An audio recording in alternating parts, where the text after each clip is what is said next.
And I think that's why they are so potent. In fact, they are far more potent as predictors of a long life than all of the negative things you can imagine are predictors of a short life. So when you look at things like smoking, type 2 diabetes, hypertension, even the presence of cancer has a lesser impact on the shortness of your life than those other variables have on the length of your life.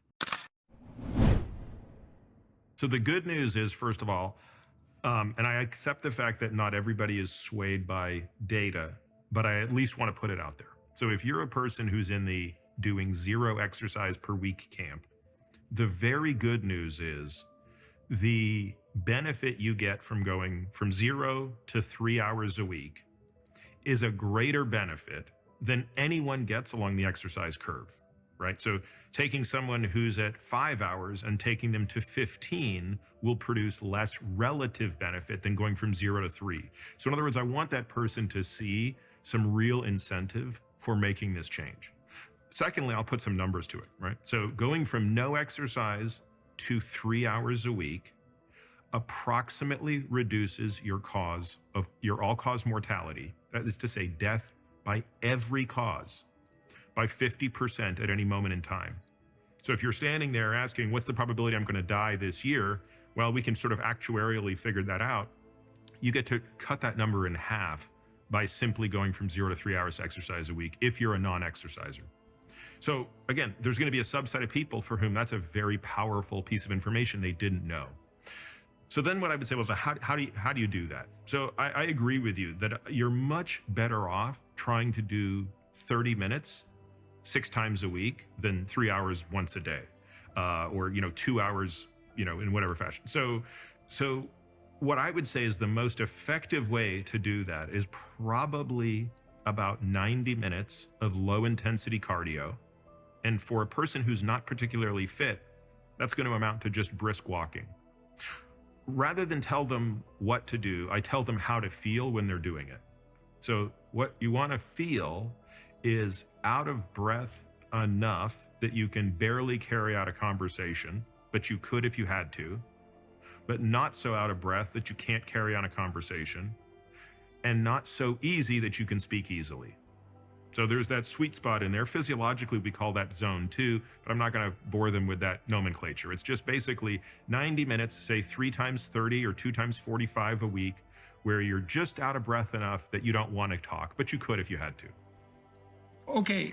So what do you think? What did you conclude as a consequence of going through the literature with regards to, say, weightlifting rather than cardiovascular exercise?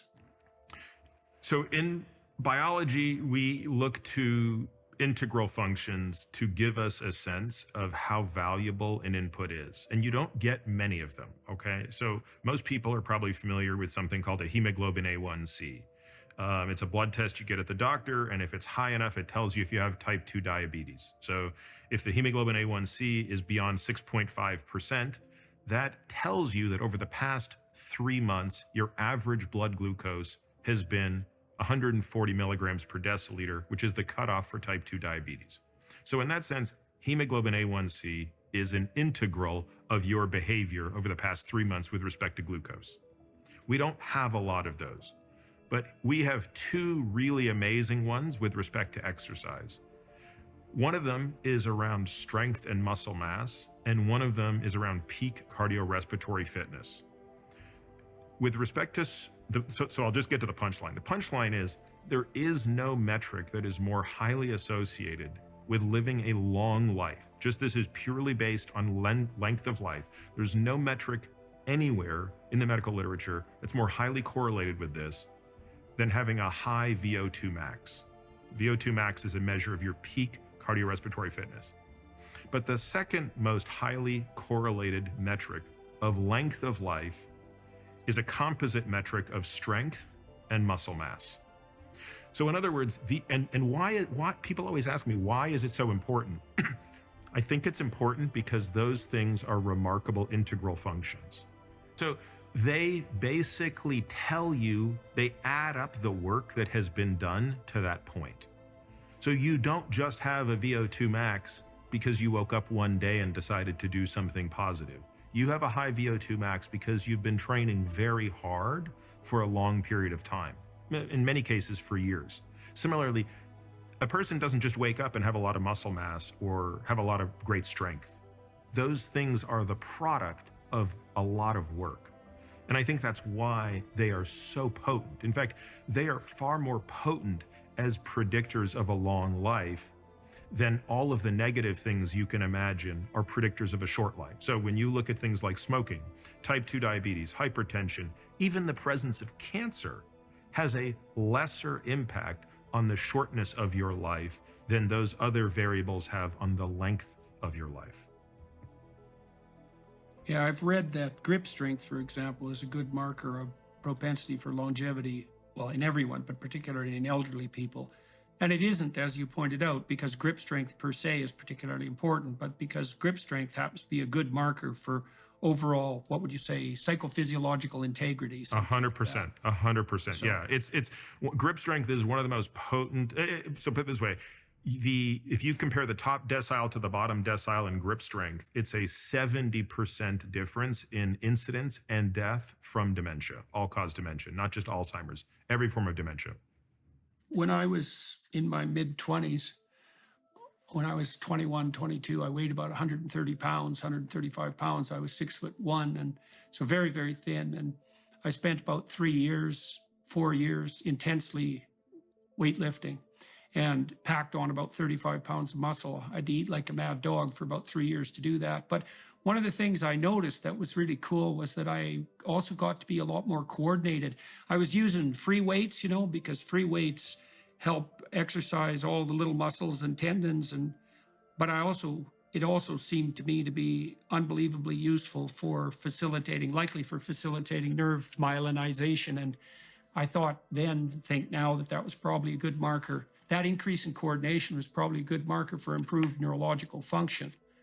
And so, yeah, and, of course, as you age, doesn't get a lot of attention, but sarcopenia, which is the loss of muscle mass, the wasting away that occurs with aging, and again, this begins rather subtly.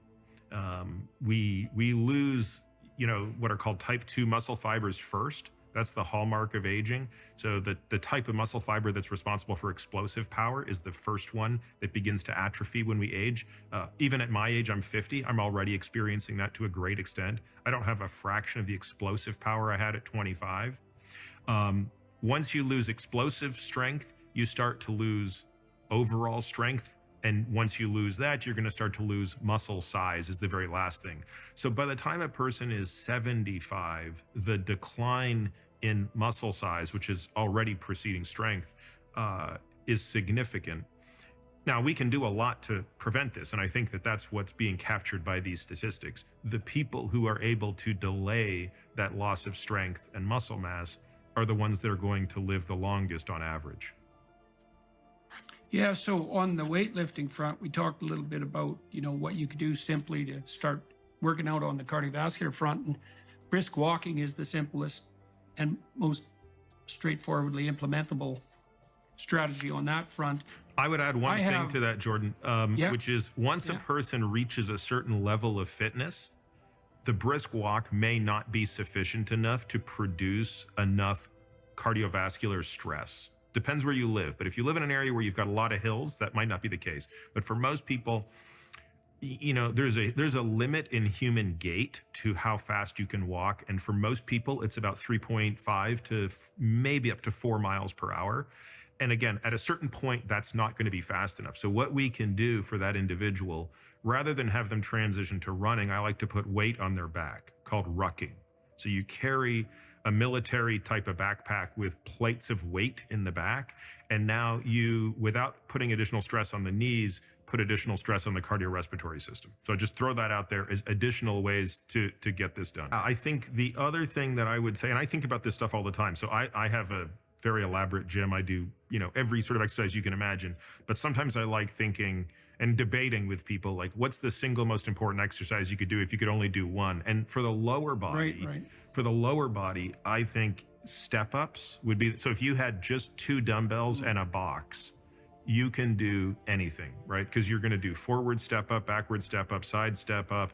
You can go heavy, you can go light. You focus on the concentric phase, which is the phase of getting up. Concentric is the phase of a muscle when it's getting shorter, but then you really get to focus on how slowly you can step down. So I'm doing box step ups at least twice a week.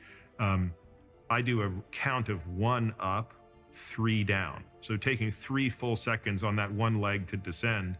And that's training what we think of as the brakes. So when we age, this is a particular form of strength that deteriorates, which is eccentric strength, the strength that a muscle exhibits while it is getting longer.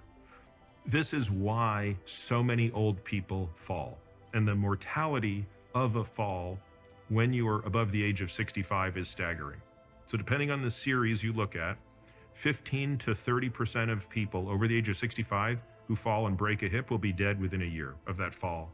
Of those who survive, 50% of them will experience a reduction in class of mobility. So meaning people who walked normally will walk with a cane, people who walked with a cane will walk with a walker, people who walked with a walker will be wheelchair bound. This is a profound change in quality of life. And a lot of it has to do with a loss of this type of strength. If you think about it, people are much more likely to hurt themselves stepping off a curb when they get old than stepping onto a curb. It's these loss of breaks. So a set of dumbbells, which you can carry around, because that's really a very important piece of upper body strength, is being able to carry something. That's where that grip strength is coming from. And being able to do step ups, step downs, squats, all sorts of things. You don't want to let perfect be the enemy of good when it comes to initiating this type of thing.